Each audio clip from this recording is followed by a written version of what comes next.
Bəzi insanlar kəlmə-i şəhadət deyəndə bu sözü yəqin ki eşitmisiniz. Əliyən Vəliyullah artırırlar kəlmə-i şəhadətə.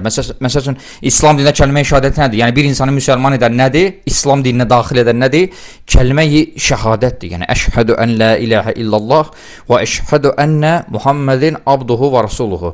Bax bunu demək, kəlmə-i şəhadət insanı müsəlman edir, düzdür? İnsan kəlmə-i şəhadət deməmiş müsəlman ola bilmir. Kəlmə-i şəhadət deməklə İslam dininə daxil olur, müsəlman olur. Və bəziləri kəlmə-i şəhadətə əlavə söz artırır. Kəlmə-i şəhadəti deyərkən orada Əliyən Vəliyullah deyirlər. Halbuki Peyğəmbərimiz Muhammed sallallahu aleyhi və səlləm insanları İslama dəvət edərkən bu sözü deməyibdir ki, insanlara ki, yəni Əliyən Vəliyullah da deyin. Bu haqda birdən olsun dəlil yoxdur.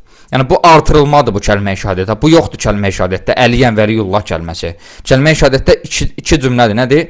Əşhədü ən la ilahə illallah və əşhədü ennə Muhammedin abduhu və rasuluhu.